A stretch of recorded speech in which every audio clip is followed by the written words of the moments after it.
Visakha steel plant వద్ద మరోసారి ఉద్రిక్తత నెలకొంది. పరిపాలనా భవనం వద్దకు భారీగా చేరుకున్న కార్మికులు ఆందోళనకు దిగారు. తొలగించిన ఉద్యోగుల్ని యాజమాన్యం వెంటనే విధుల్లోకి తీసుకోవాలని డిమాండ్ చేశారు. దీంతో పోలీసులు వారిని అడ్డుకున్నారు. దీంతో ఇరు వర్గాల మధ్య తోపులాట చోటు చేసుకుంది. ఈ ఘటనలో భాస్కర్ అనే కార్మికుడు అస్వస్థతకు గురయ్యాడు.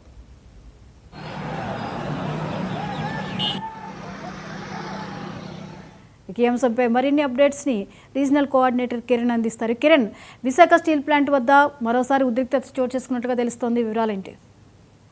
గుడ్ మార్నింగ్ జ్యోతి. ఏదైతే విశాఖ స్టీల్ ప్లాంట్ ని కేంద్ర ప్రభుత్వం ప్రైవేటీకరణ దిశగా అడుగులు వేస్తున్న నేపథ్యంలో కార్మికులు అందరూ కూడా పెద్ద ఎత్తున ఆందోళన సాగిస్తున్న సంగతి తెలిసింది. దాదాపు 4.5 సంవత్సరాలు అంటే గత ప్రభుత్వం నుంచి కూడా పెద్ద ఎత్తున ఆందోళన చేస్తూ స్టీల్ ప్లాంట్ ఎట్టి పరిస్థితుల్లో కూడా ప్రైవేటీకరణ చేస్తే సహించబోమని చెప్పి ఇప్పటికే ఆందోళన సాగిస్తూ పెద్ద ఎత్తున రాష్ట్ర వ్యాప్తంగా ఆంధ్రప్రదేశ్లోని అన్ని జిల్లాల్లో కూడా నిరసనలు ర్యాలీలు నిర్వహిస్తున్నారు. మరోవైపు రిలే నిరాహార దీక్షలు కూడా చేపడుతున్న సంగతి తెలిసిందే.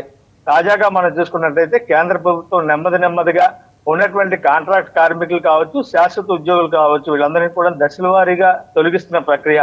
ఇప్పటికే దాదాపు 2,000 మంది పైచీలకు కాంట్రాక్ట్ కార్మికులను తొలగించడం, మరోవైపు 1,500 మంది శాశ్వత అంటే పర్మనెంట్ కాంట్రాక్టులందరినీ కూడా తొలగిస్తున్న పరిస్థితి ఈ రోజు స్టీల్ ప్లాంట్ లో నెలకొంది.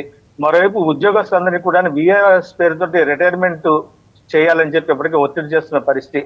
ఈ నేపథ్యంలో వీళ్ళందరూ కూడా పెద్ద ఎత్తున నిరసనలు వ్యక్తం చేస్తున్నారు.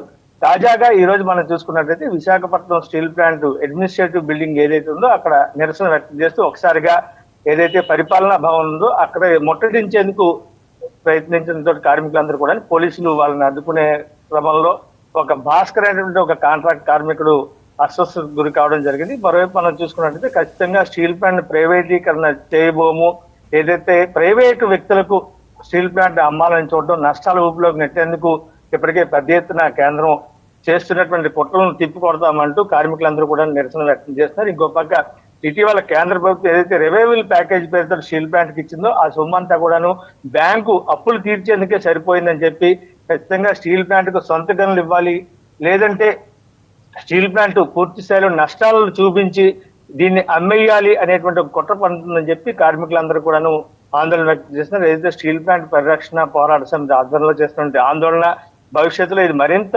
ఎక్కువయ్యే పరిస్థితి కనిపిస్తుంది. ఎప్పటికైనా సరే కేంద్ర రాష్ట్ర ప్రభుత్వాలు తక్షణం స్టీల్ ప్లాంట్ ను ప్రైవేటీకరించబోము, ముఖ్యంగా నరేంద్ర మోడీ స్పష్టమైనటువంటి అనౌన్స్మెంట్ చేయాలి, స్టీల్ ప్లాంట్ యథాతథంగా కొనసాగిస్తామని చెప్తే తప్ప వీళ్ళ ఆందోళన అయితే ఆగే పరిస్థితి కనిపించట్లేదు జ్యోతి.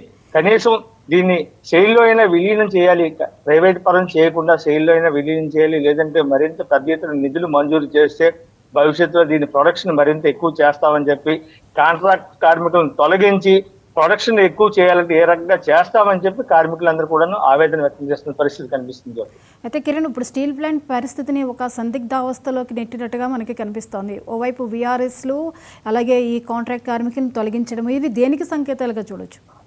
ఖచ్చితంగా ఇప్పుడు చూస్తుంటే మనం ఇందాక నేను చెప్పినట్టుగానే క్రమేణా దీన్ని ప్రైవేట్ పరం చేయాలి, నష్టాల ఊబిలోకి కార్మికులు ఎవరు కూడాను అక్కడ ప్రొడక్షన్ చేయడానికి తగినంత సిబ్బంది లేకపోతే ఖచ్చితంగా స్టీల్ ప్లాంట్ లో ఉత్పత్తి అనేది సాధ్యం కాదు. అనుకున్న లక్ష్యాన్ని చేరుకోవడం అనేది కష్టంతో కూడుకున్న పని.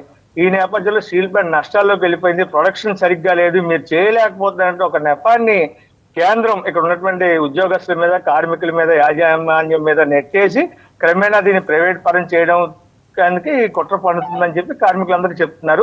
వాళ్ళు చెప్పడమే కాదు, ఇక్కడ వాస్తవ పరిస్థితి కూడా అలాగే కనిపిస్తుంది. ఎప్పుడైతే కాంట్రాక్ట్ కార్మికులు కానీ స్టాఫ్ కానీ తగినంత లేకపోతే ప్రొడక్షన్ అనేది సాధ్యం కాదు కాబట్టి ఆ రకంగా కేంద్రం ఈ రకమైనటువంటి కుట్ర పడుతుందని వాళ్ళందరూ ఆరోపిస్తున్నారు.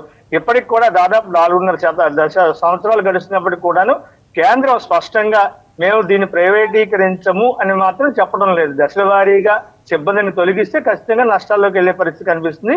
తదనుగుణంగా స్టీల్ ప్లాంట్ ని ప్రైవేట్ పరం చేసే ఆలోచన అయితే చేస్తుందని చెప్పి కార్మికులు చెప్తున్న పరిస్థితి. Thank you Kiran.